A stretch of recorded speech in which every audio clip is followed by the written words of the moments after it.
नमस्कार स्वामी भक्तांनो, श्री स्वामी समर्थ।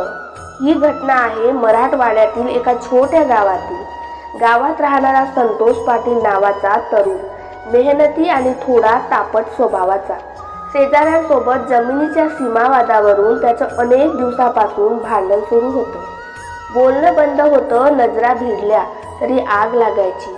एक दिवस शेतीत पाणी सोडण्यावरून वाद इतका वाढला की शब्दांचे हात घाईत रूपांतर झाले। दोन्ही बाजूंची माणसं जमा झाली, शिवीगाळ धमक्या सुरू झाल्या। संतोषचा राग अनावर झाला, त्याने हातात काठी उचलली। समोरचा माणूसही मागे नव्हता। त्या क्षणी वातावरण इतकं तापलं होतं की कुणाचेही कुणावर भान राहिलं नव्हतं। एक चुकीचा वार आणि आयुष्यभराचा पश्चाताप ठरलेला होता। संतोषच्या हातात काठी होती, तो वार करणार इतक्यात अचानक त्याच्या समोर एक साधूसारखी आकृती उभी राहिली। भगवे कपडे, डोक्यावर कापडी फेटा, चेहऱ्यावर विलक्षण तेज। संतोष गोंधळला, हा मध्ये कुठून आला? त्या साधूने काहीच बोललं नाही, फक्त संतोषकडे रोखून राहिला। त्या नजरेत राग नव्हता, भीती नव्हती, पण अशी ताकद होती की संतोषचे हात थरथरू लागले। काठी जमिनीवर पडली, त्याच क्षणी समोरचाही हात थांबला। क्षणभरासाठी सगळं गाव शांत झालं। साधूनं फक्त एक वाक्य उच्चारलं, एक पाकवीन पुढे टाकलास तर आयुष्य मागे फिरणार नाही।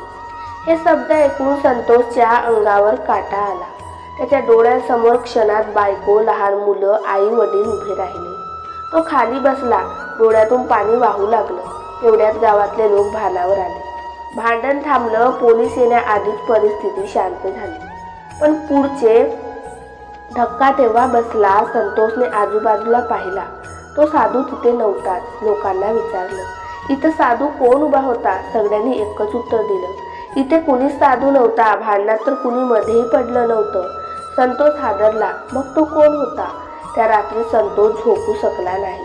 मनात तीच आकृती, तीच नजर। पहाटेच तो अक्कलकोटला निघाला।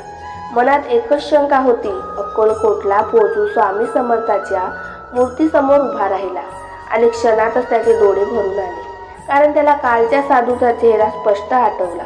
तो चेहरा आणि स्वामी समर्थाची मूर्ती हुबेहूब एकसारखी होती। संतोष जमिनीवर बसून रडू लागला, महाराज तुम्हीच मला वाचवलं। त्या दिवसापासून संतोषचा स्वभाव बदलला। जमिनीचा वाद मिटला, ज्याच्याशी भांडण होतं त्याच्याशी त्याने हात मिळवणी केली। आज ते दोघं मिळून शेती करतात। संतोष आजही ही घटना सांगताना म्हणतो, त्या दिवशी स्वामी समर्थ मध्ये उभे राहिले नसते तर मी आज तुरुंगात असतो, किंवा त्याहून वाईट, कारण ती परिस्थितीच तशी होती।